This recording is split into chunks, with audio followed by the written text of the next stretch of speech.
What's going on, everybody? Joe with the Big Sky Model Workshop once again. It's Friday afternoon. I thought I would give you guys just a little update on what I've got going on. Tomorrow is the Central Montana Fair. It's our motorsports day, so it's racing and demolition derby. So I'll be stuck announcing all day.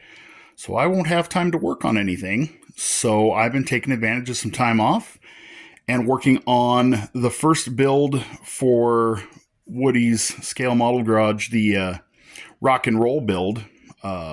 This is that 56 Thunderbird kit, but I ran into a snag. So I was painting, and my little spray booth, I don't know if it'll focus. Let me get in and out of the light there. You can see some debris in that.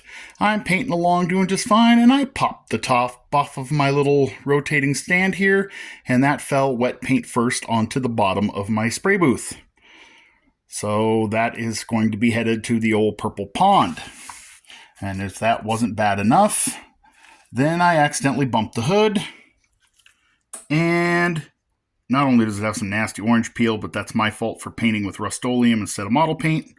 I've got a dink in the hood that'll need to be sanded out and painted, but I might just go ahead and throw this in the pond too, just because I'm kind of frustrated with it.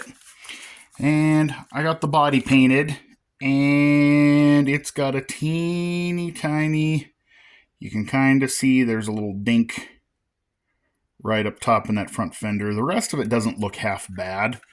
I'm kind of thinking I might be able to just kind of touch it up and hide it with clear. I mean, I want it to look good, but I also have to temper my expectations, all things considered. I was painting with Rust-Oleum. I don't have a hobby shop around here. Otherwise, I would have grabbed Tamiya or something, or I need to get better with my airbrush.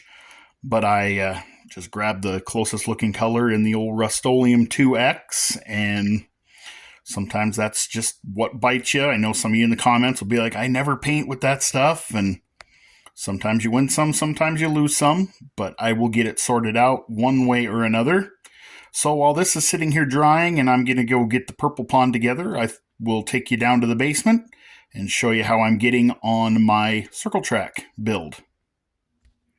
So here is my 70 Galaxy. This is part of the Saturday Night Short Track build from the Blue Ox Model Shop and Scale Model Outlaw.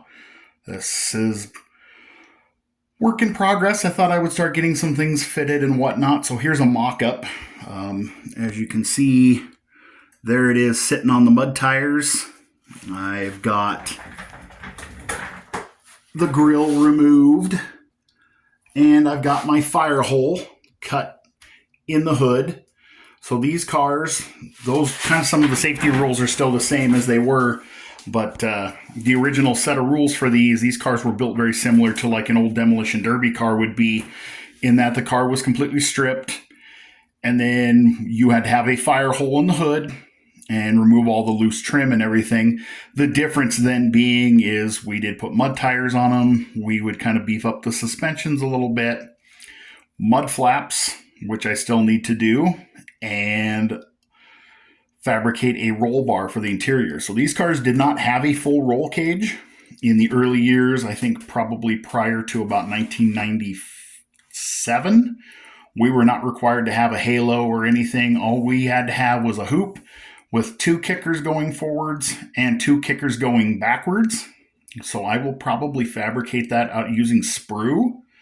I do have a NASCAR kit, and I do have one of the 69 Torino kits on the shelf, and I could probably raid the roll bars out of that. But the most accurate stuff we used was things like black iron pipe or clothesline, things like that. I will, at some point here, if I can dig up the pictures, I'll share them in a post on my page, what the roll cage consisted of my very first one of these cars, and you guys would cringe. We're lucky nobody got hurt the way we were running those. So I'll do it kind of where it's scaled to clothesline, so 2.5 millimeter plastic sprue, which is about 2.5 inches in real life. So that's the next step. I did cut the back seat out of this rather crudely. I do need to get some sheet styrene and fabricate and make it look like an open panel back there and sand the detail off of the doors.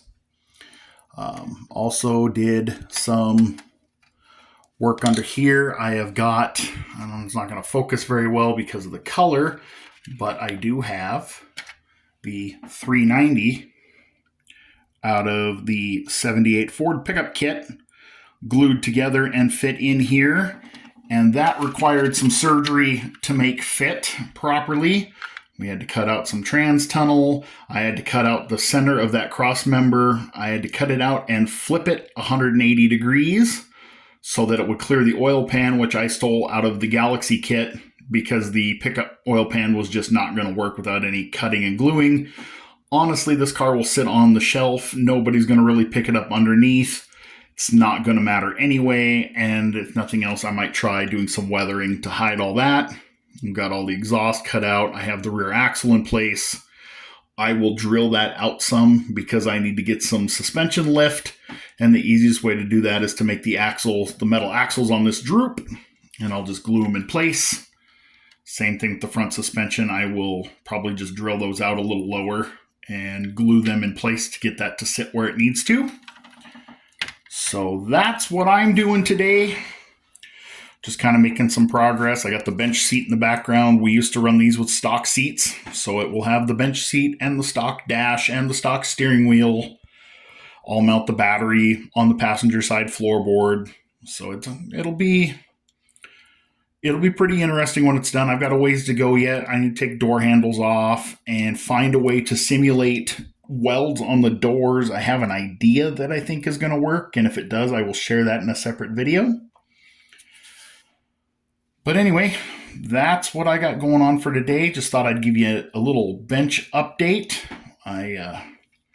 Hopefully, if I have enough voice left after tomorrow, I will do a Sunday morning model cars and coffee, and then I've got a few more days off to try to get some more progress on some stuff. I'd like to get that Thunderbird done. So I am going to leave you with that so I can go put some pieces in the old purple pond. Hope you guys are out building something too. Catch you on the next one.